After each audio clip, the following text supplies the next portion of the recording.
Hi everybody, it's Greg with the Good Timekeeping Show, and today let's talk about some Casio G-Shock watches. These are nice. All right, these 5 watches here are all variations of the AWG-M100.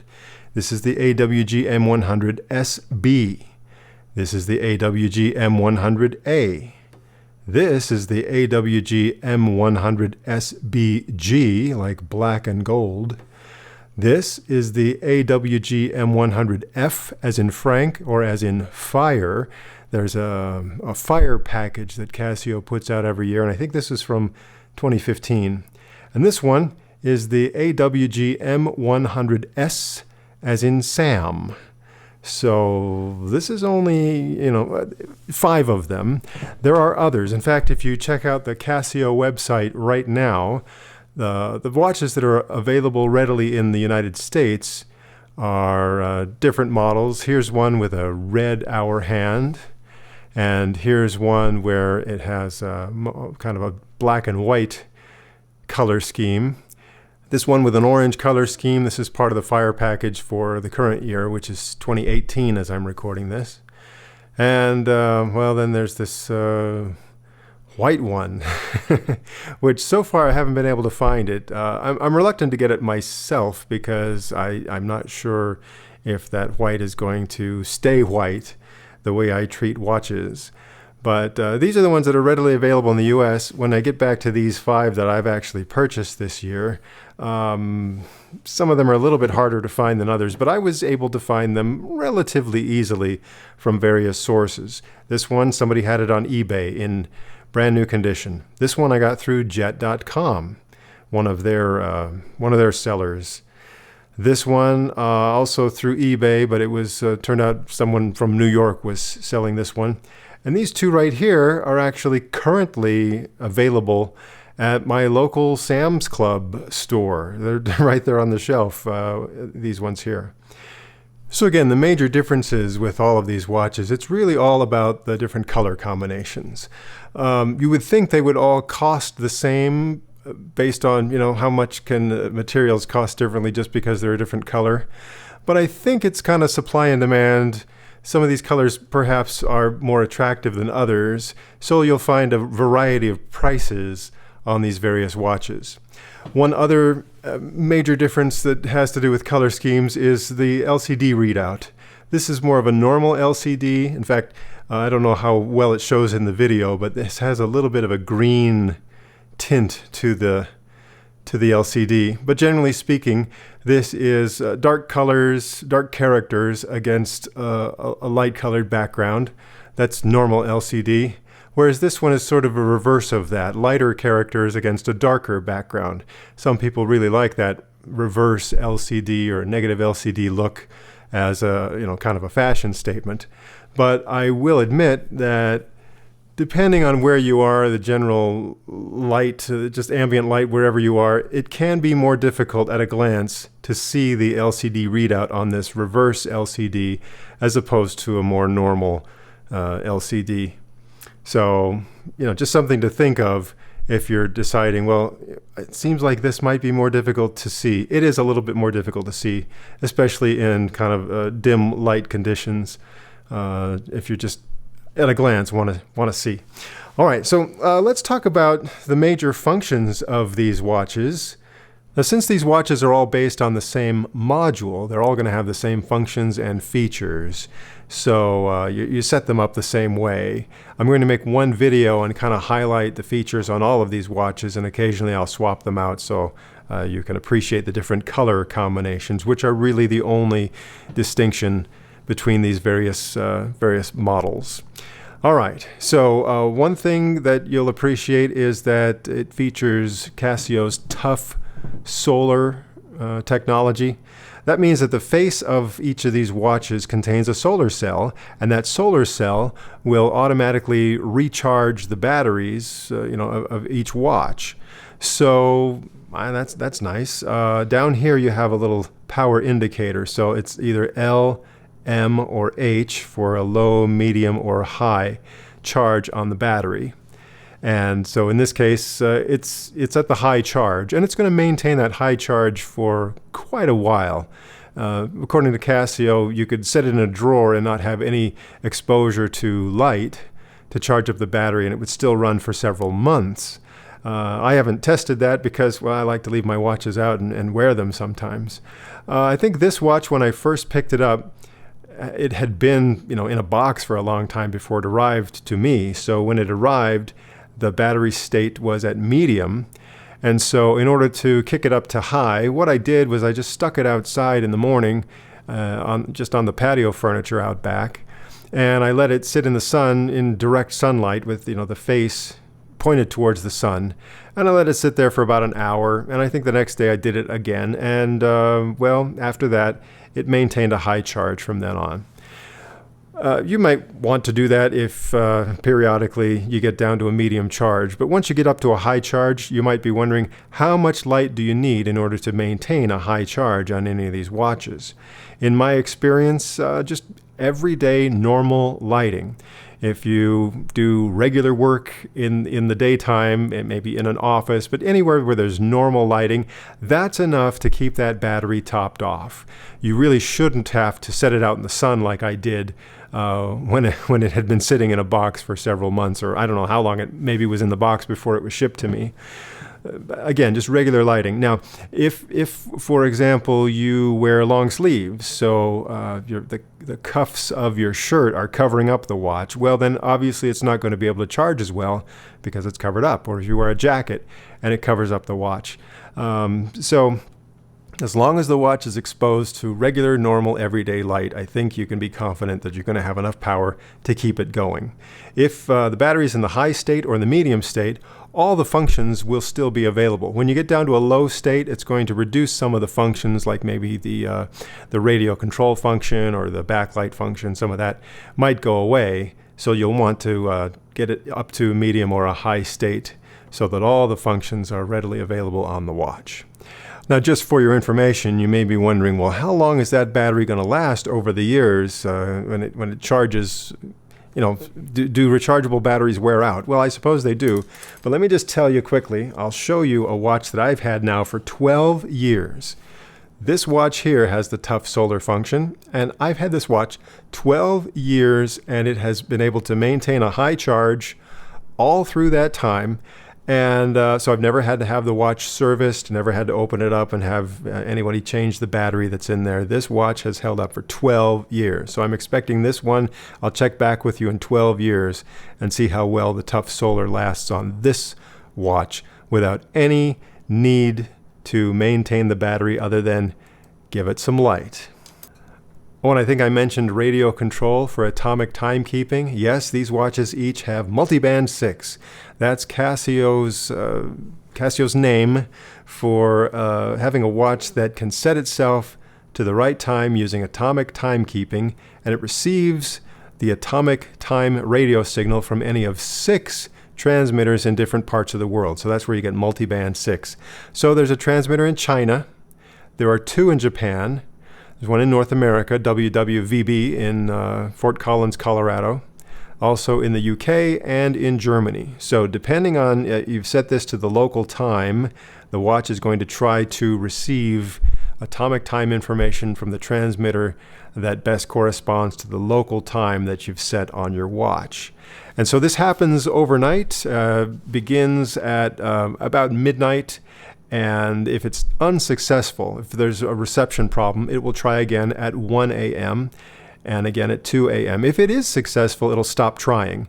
But it'll try 5 or 6 times each night to turn on its little radio receiver and listen for atomic time information and then set itself to the right time. If it's off by a fraction of a second, it will correct itself. If it's off by quite a while, maybe you've set the time manually to something random, it will correct itself. And so that's one of my favorite features, automatic atomic timekeeping, because of the radio receiver built into each watch.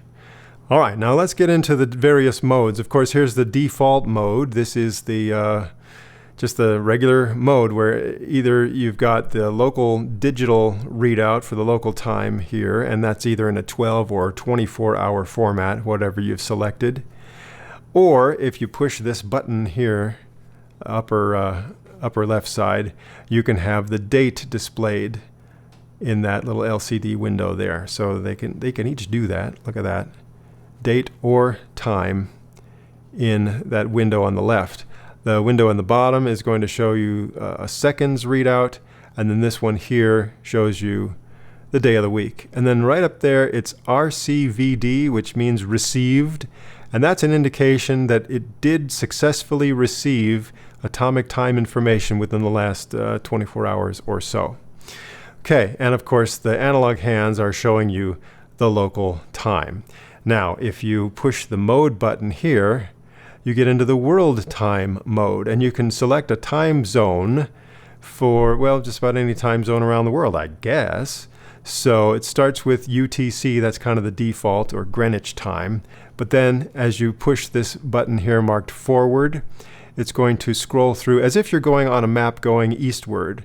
So Lisbon would be the next city, and it's showing you this time here in this LCD readout corresponds to Lisbon.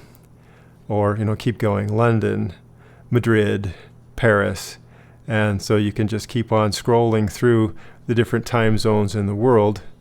And that's what you get on that world time readout. And if you get lost anywhere around the world, here's a little trick that you might not figure out on your own, but it's in the manual. If you press these two buttons on the right side simultaneously, then that's going to reset to UTC or Greenwich time for your world time display. Okay, next, the next mode is the stopwatch mode. And so over here you've got minutes, seconds, and hundredths of a second. And it's pretty standard function here as far as stopwatch on a digital watch goes. You start and stop it using this button marked forward. If you press this button marked adjust, you've got the split time or a lap time function.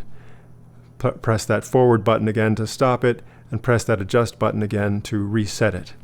It will count all the way up to 1 hour, and once it reaches 60 minutes, it will reset to 0 and keep going. So you can time things that last for more than an hour, but if you do that, you're going to have to keep track of how many hours, and the watch will continue to show you how many minutes, seconds, and hundredths of a second in there. The next mode is the countdown timer, and you can set minutes and seconds here, anywhere from 1 second up to 100 minutes as a countdown timer. Right here, if I've got it set to 0000, that's actually 100 minutes, and if I start the timer, the countdown timer, using this forward button, see it's counting down now 99 minutes and 50 odd seconds, and it's going to keep on counting down.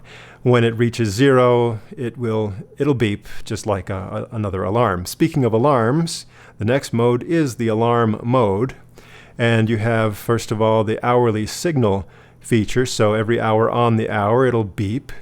You can turn that on or off. It also has, and if I use the forward button here, I can show any of 5 alarms, daily alarms, that you can turn on or off, and you can set them to any time you want, of course.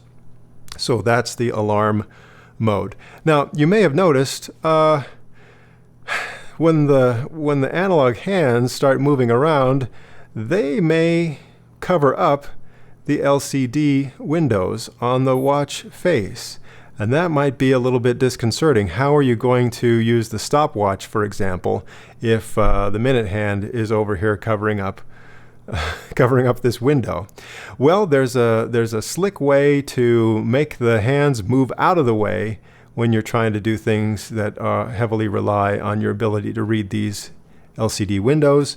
And here's what you do. This button here marked mode, you hold it down for about 3 seconds, and then the word hands, well, I guess I wasn't pressing it right. The word hands is going to flash up in this screen here. So let me hold this down, and oh, there we go. And then I let go, and now the hands have moved out of the way.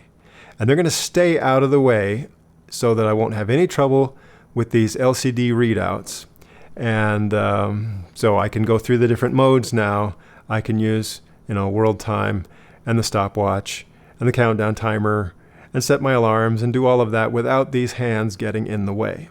The way to make it go back to regular timekeeping on those analog hands is either to hold that button down again for about 3 seconds and, then it'll just return to normal function. Or if you don't press any buttons, just leave it alone for an hour, give or take a minute, then it will automatically return to normal timekeeping on these analog hands.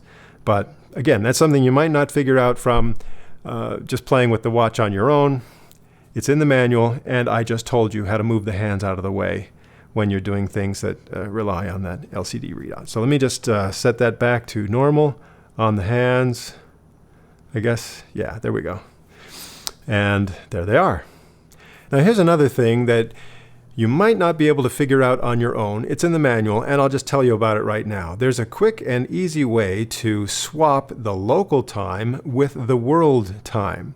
So this could be an interesting feature. Like right now, I'm in the Denver time zone, the Mountain time zone of the United States, and I've got the world time set to UTC, or Greenwich time. Now let's say I live in the Mountain time zone in the United States, but I do a lot of business with someone in Greenwich, right?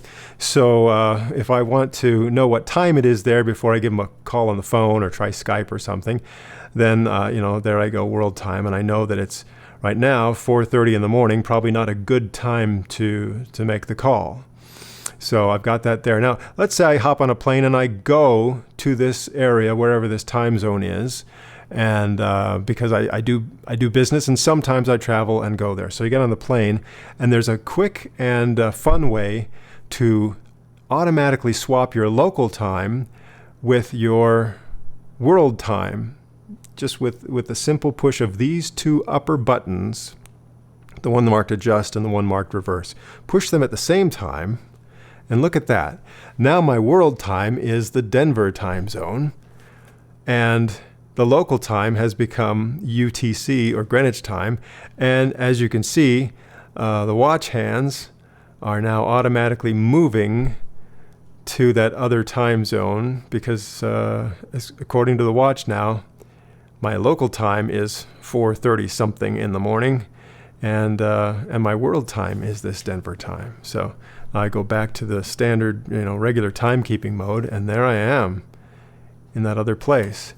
But again, if I go to world time, push these two upper buttons at the same time, and now it goes back to the way it was. And I can watch those hands automatically zip around to show the local time in the Mountain time zone.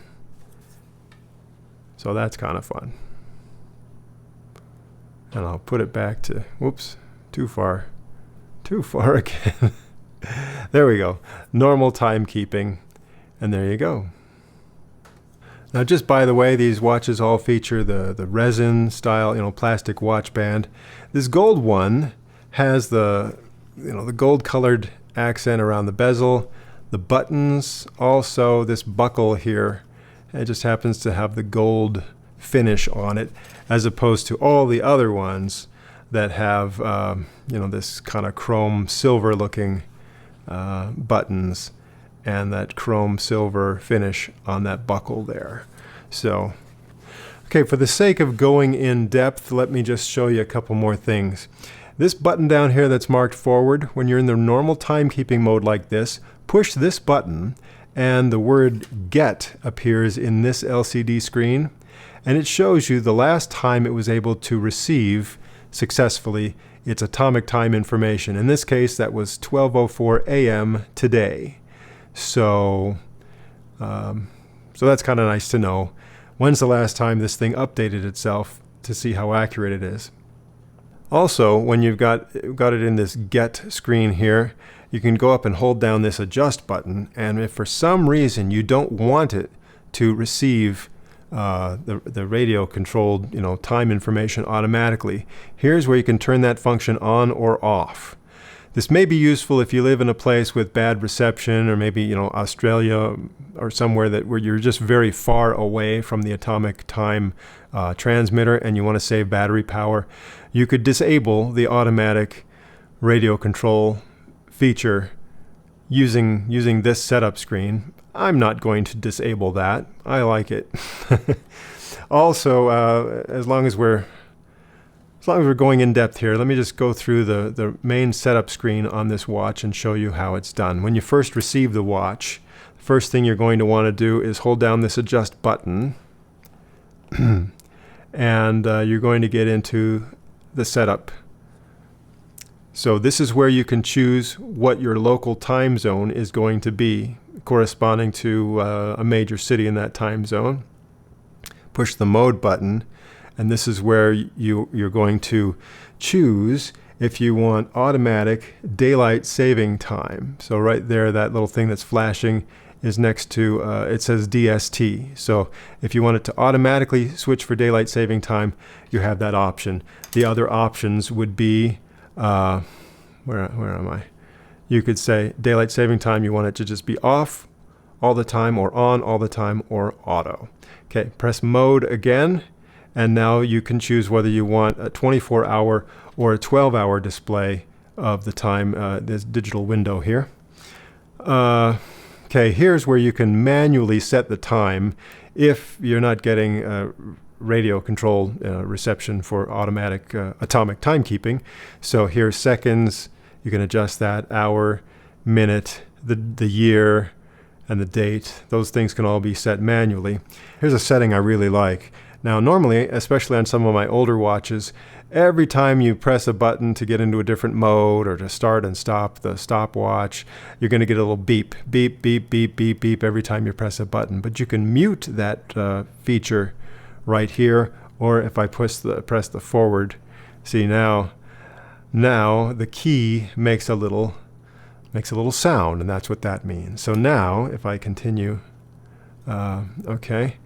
this is a way to adjust whether the light, there's a little light down here at the bottom of the face, and when you push the button to see the light, when you're trying to look at the watch at night, you can have that light stay on for 3 seconds or 1.5 seconds. So that's where you adjust that. I like to leave it on 3, but that will drain the battery down a little bit faster than if it were on 1.5. And that's the power save function. So at night, when you take the watch off and everything's dark, what this watch will do is it's going to make the LCD screens go black, and that saves a little bit of power. So you can have that power save function on or off. The way to take it out of that kind of sleep mode is either expose the watch to light or pick it up and move it around, and then everything will come back to life. But the power save mode is adjustable right here, on or off. Okay, so now let's see. Now see, I'm back to there. So now if I take it out of the adjust mode, since I just turned on the beep every time you press a key,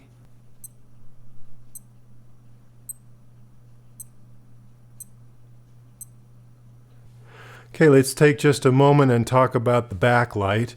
Push this button here on the upper right side, and there you go. Some people don't like this backlight. What it is you've got just a little something down there at the bottom that shines up across the face of the watch. And when you press that, you can sort of see the analog hands. It's really not very effective for seeing the LCD readout. So yeah, some people don't like the light. I would say it's not great, but I don't know. You do have these glow in the dark. If I take a black light and shine it on there, funny enough, the one with the gold accents only has a little luminescent tips on the hands, whereas the other watches also have some little luminescent tips on all the little indicators for the 1 o'clock, 2 o'clock, 3 o'clock position, etc. And we'll just kind of compare that, how it looks on this one with the white face. Obviously the light is showing up a little bit better with that white face, but still not doing very much to help you see the LCD readout. In fact, most of what you're seeing there with the LCD readout is because I have another light in the room. So the other thing is you have an automatic light feature that you can activate so that when you tilt the watch, pretend you're wearing it on your wrist and you tilt it up towards your face, there's a sensor inside there that senses that movement and will turn on the light automatically for either 1.5 or 3 seconds. So you can use that.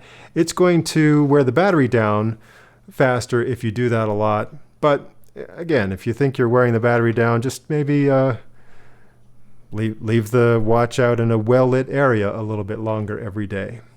And finally, just to be very thorough, let's check this out. The watch weighs 55 grams. That's 1.9 ounces for the US.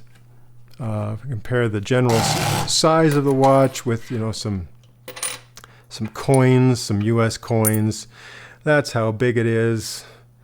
So yeah, they're all the same except for the colors. So if you are interested in this green one, you can probably still find one out there. I suppose it's pretty obvious that I'm a big fan of the AWG-M100, and I would recommend that if you're interested, find the color combination that appeals to you the most and enjoy this watch. Thanks for joining me on the Good Timekeeping Show, and I'll see you next time.